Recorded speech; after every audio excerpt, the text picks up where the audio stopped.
Asian কাপে খেলা নিশ্চিত করে ভারতীয় মেয়েরা পাচ্ছে কোটি টাকার পুরস্কার, অথচ বাংলার বাঘিনীরা পেল না কানাকড়িও। এদিকে বুলাওয়েতে ব্রায়ান লারার রেকর্ড অক্ষত রেখেই কি নায়ক হতে চাইলেন মুল্ডার? মঙ্গলবার ক্যান্ডিতে বাঘ সিংহের লড়াই। শ্রীলঙ্কার মাটিতে প্রথমবার ওয়ানডে সিরিজ জয়ের স্বাদ পাবে কি মিরাজের বাংলাদেশ? সব খবর এক করে জানাবো আজকের খেলার বেলায়। সঙ্গে আছি AKM শামীম খান। দুঃসাহসী সিদ্ধান্ত নাকি নিছকই বোকামি? চাইলেই ক্রিকেট ইতিহাসে নিজেকে অমর করে রাখতে পারতেন ভিয়ান মুল্ডার। তবে কেন লারার রেকর্ডটা ভাঙার চেষ্টাই করলেন না তিনি? ক্রিকেট বরপুত্রের প্রতি সম্মান দেখালেন নাকি আছে অন্য কোনো কারণ? বিস্তারিত জানবো মাহফুজ আহমেদের প্রতিবেদনে। লেগ সাইডে ঠেলে দিয়ে একটা রান, উঠে দাঁড়িয়ে অভিবাদন দিচ্ছে দর্শক সতীর্থ থেকে সবাই। ইতিহাসের পাতায় নিজেকে অমর করে রাখলেন দ্য গ্রেট মুল্ডার। ক্রিকেটের বরপুত্র ব্রায়ান লারার 400 রানের রেকর্ডটা আর অক্ষত রইল না। একটা ছাপোষা দ্বিতীয় সারির আফ্রিকান দলের অধিনায়ক নিজের নামে করে নিল সেই চির আকাঙ্ক্ষিত রেকর্ডটা। একটু ধৈর্য ধরলে এমন হাজারো সহস্র মহাকাব্য লেখা হতো মুল্ডারকে ঘিরে। তবে জীবন কি আর এত কাব্যিক চিত্রনাট্য মেনে চলে? গল্পটা হয়তো অন্যভাবেই লিখতে চাইলেন মুল্ডার। ক্রিকেটের বরপুত্র ব্রায়ান লারা 21 বছর আগের করা রেকর্ডটা ছুঁতে জাস্ট কয়েক হাত দূরেই ছিলেন এই আফ্রিকান অধিনায়ক। 400 রানের রেকর্ডটা না হলেও 375 রানের ইনিংসটা অন্তত টপকে যেতে পারতেন তিনি অনায়াসেই। যে ধাঁচে খেলছিলেন 400 পেরিয়ে ইনিংসটা 500 দ্বার প্রান্তে গেলেও অবাক হওয়ার মতো কিছু ছিল না। কিন্তু মুল্ডার একই করলেন, কেনই বা করলেন? এর ব্যাখ্যা কি আদৌ খুঁজে পাওয়া সম্ভব? টেস্টের মাত্র দ্বিতীয় দিন, একটা সেশন সবে শেষ হয়েছে। লাঞ্চ বিরতিতে গিয়ে কি এমন হলো মুল্ডারের? যে রান তার দল ইতিমধ্যে স্কোরবোর্ডে জমা করে ফেলেছে তা কি যথেষ্ট ছিল না বাকি 3 দিনে জিম্বাবুয়েকে আটকে ফেলতে? কেন এমন হুটকারী সিদ্ধান্ত নিলেন তিনি? এভাবেও কেউ অমরত্বকে পায়ে ঠেলে দেয়? নাকি ক্রিকেট বরপুত্রের রেকর্ডে হাত দেওয়ার মতো দুঃসাহস দেখাতে চাননি তিনি? তার মতো আনকরা ক্রিকেটার দ্য গ্রেট লারার রেকর্ড ভেঙে দেবে, তাও জিম্বাবুয়ের বিপক্ষে খেলে, এমন স্পর্ধা কি মেনে নিত ক্রিকেট বিশ্ব? নাকি নিজের তাগিদেই এমন মহানুভবতা দেখালেন তিনি, যেমনটা দেখিয়েছিলেন মাইকেল ক্লার্ক, মার্ক টেইলররা? স্যার ব্র্যাডম্যানের 334 রানের রেকর্ড ভাঙতে না চেয়ে 329 রানে অপরাজিত থেকেই ইনিংস ডিক্লেয়ার করেছিলেন ক্লার্ক। আর ব্র্যাডম্যানের সাথে নিজের নাম উচ্চারিত হবে এমন কামনায় 334 রানে অপরাজিত ছিল আরেক অজি অধিনায়ক মার্ক টেইলরও। যদিও তাদের দাবি দলের প্রয়োজনেই এমন সিদ্ধান্ত নিয়েছিলেন তারা, মুল্ডারের দাবিটাও অনেকটা সেরকমই। 400 মাইল ফলকে আগেই থাবা বসিয়ে রেখেছেন ক্রিকেটের বরপুত্র লারা, নামে ভারে শানে যিনি মুল্ডার থেকে যোজন এগিয়ে। এজন্যই কি 367কেই ট্রেডমার্ক বানানোর ট্রাই করলেন এই প্রোটিয়া অধিনায়ক? মাহফুজ আহমেদ, কালবেলা।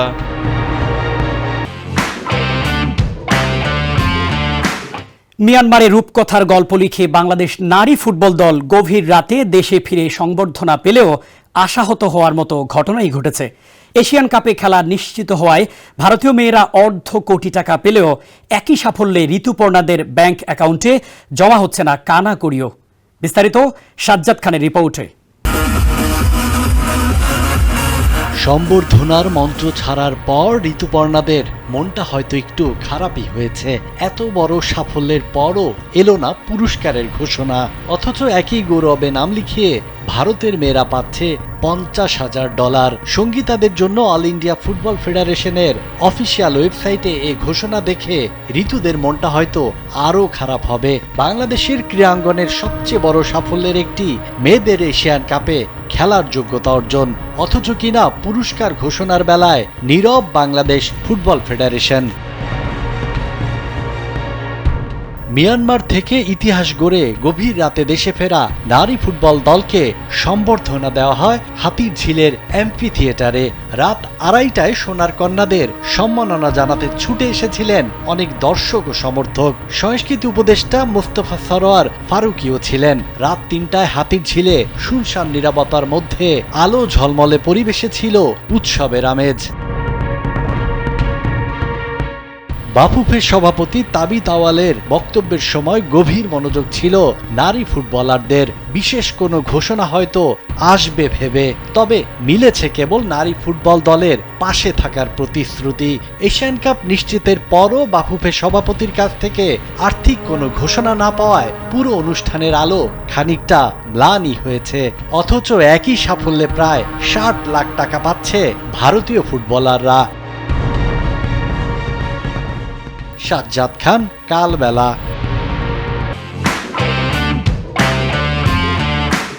রোহিত থেকে কামিন্স, বুমরা থেকে স্টোকস, একের পর এক চ্যালেঞ্জ। তবে শরফুদ্দৌলা সৈকত যেন খুব সহজেই বুঝিয়ে দিলেন প্রযুক্তি আর দক্ষ আম্পায়ারের মধ্যে থাকা সূক্ষ্ম তফাৎটা। বারবার নামি দামি তারকাদের ভুল প্রমাণ করে যাচ্ছেন তিনি। প্রশংসা কুড়াচ্ছেন সারা বিশ্ব থেকেও। বিস্তারিত ফাতিন ইশাকের রিপোর্টে। ক্রিকেটের প্রচলিত প্রবাদ আম্পায়ারের সিদ্ধান্তই চূড়ান্ত, তবে আধুনিক ক্রিকেটে ডিআরএস আশায় সেই সিদ্ধান্তকে চ্যালেঞ্জ জানাতে পারেন ক্রিকেটাররা। কিন্তু মাঠে যখন বাংলাদেশি আম্পায়ার শরফুদ্দৌলা ইবনে শহীদ সৈকত, তখন ডিআরএসকেও যেন শুনতে হয় তারই কথা। এজবাস্টন টেস্টের ফলাফল তো অন্তত সেই কথাই বলে। একের পর এক রিভিউ, একের পর এক চ্যালেঞ্জ, তবুও যেন নিজ সিদ্ধান্তে অনড় সৈকত। তাই তো ভারত ইংল্যান্ডের মধ্যকার এজবাস্টন টেস্টে মোট 10 বার তাকে চ্যালেঞ্জ জানিয়ে মাত্র 2 বার সিদ্ধান্তে বদল আনতে পেরেছে খেলোয়াড়রা। বাকি 8 বারই সৈকতের সিদ্ধান্তই ছিল সঠিক। গেল ডিসেম্বরে যশস্বী জয়সওয়ালকে তৃতীয় আম্পায়ার হিসেবে আউট দিয়ে আলোচনায় আসা সৈকত এবারও ভারতীয় এই ব্যাটারকে দিয়েছেন আউট। তার রিভিউ নিয়ে স্টোকস বিপত্তি জানালেও পরবর্তীতে সৈকতের সিদ্ধান্তই থাকে সঠিক। আর তাই তো এজবাস্টন টেস্টে অসাধারণ আম্পায়ারিংয়ে এখন প্রশংসা কুড়াচ্ছেন সৈকত। ভারতের জনপ্রিয় ধারাভাষ্যকার হাস্যা ভোগলে সৈকতের আম্পায়ারিং নিয়ে সোশ্যাল মিডিয়া এক্সে এক বার্তা দিয়ে লিখেছেন, এই ম্যাচে আম্পায়ারিং দুর্দান্ত হয়েছে। আপনি ক্রিস গ্যাফেনির কাছ থেকে স্ট্যান্ডার্ড আম্পায়ারিং প্রত্যাশা করবেন, তবে শরফুদ্দৌলা সৈকত ছিলেন দুর্দান্ত। মেলবোর্ন থেকে এজবাস্টন, ভারতের ম্যাচ মানেই যেন লাইমলাইটে শরফুদ্দৌলা ইবনে শহীদ সৈকত। কখনো টিভি আম্পায়ার, কখনো বা মাঠের আম্পায়ার হিসেবে তার সিদ্ধান্ত নিয়ে কথাবার্তা চলবেই, কিন্তু এর মধ্যেই নিজের কাজটা সঠিকভাবে করে যাচ্ছেন আইসিসির এলিট প্যানেলে থাকা একমাত্র বাংলাদেশি আম্পায়ার। ফাতিন ইশরাক, কালবেলা।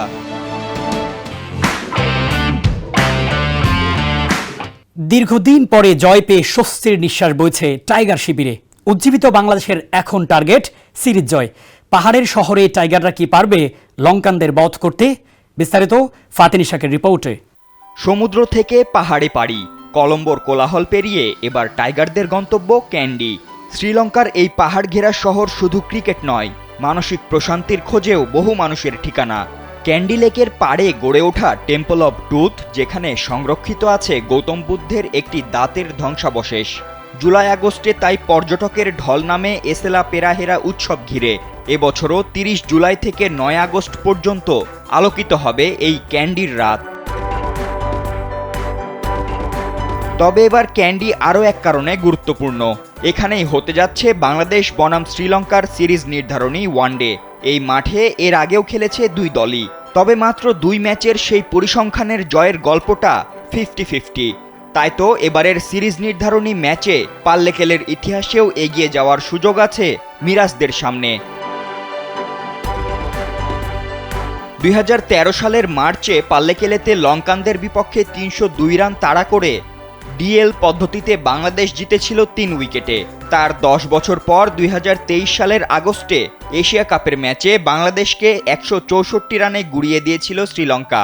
হারের সেই ম্যাচেও এই মাঠে নাজমুল শান্ত খেলেছিলেন এক অনবদ্য ইনিংস। ধ্বংসস্তূপে দাঁড়িয়ে একাই করেছিলেন 89 রান। তবে সেই শান্তই এবার সিরিজের শেষ ম্যাচ খেলতে পারবেন কিনা তা নিয়ে শঙ্কা রয়েছে, কারণ কলম্বোর দ্বিতীয় ওয়ানডেতে উরুর মাংসপেশিতে চোট পেয়েছিলেন তিনি। যদিও তাকে খেলাতে চায় টিম ম্যানেজমেন্ট, সেই সঙ্গে তিনি নিজেও জানিয়েছেন তিনি ঠিক আছেন।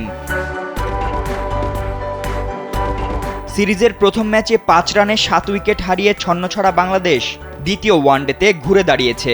মিরাজের নেতৃত্বে সেই কলম্বোর জয় শুধু একটা ম্যাচ নয়, ছিল এক মানসিক জয়ের প্রতিচ্ছবি।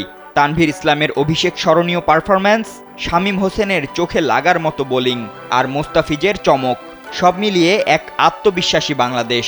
এখন দেখার পালা ৮ জুলাইয়ে মিরাজরা ইতিহাস গড়তে পারে কিনা। ফাতিন ইশরাক, কালবেলা। এই ছিল আজকের খেলার বেলায়। এতক্ষণ সঙ্গে থাকার জন্য ধন্যবাদ।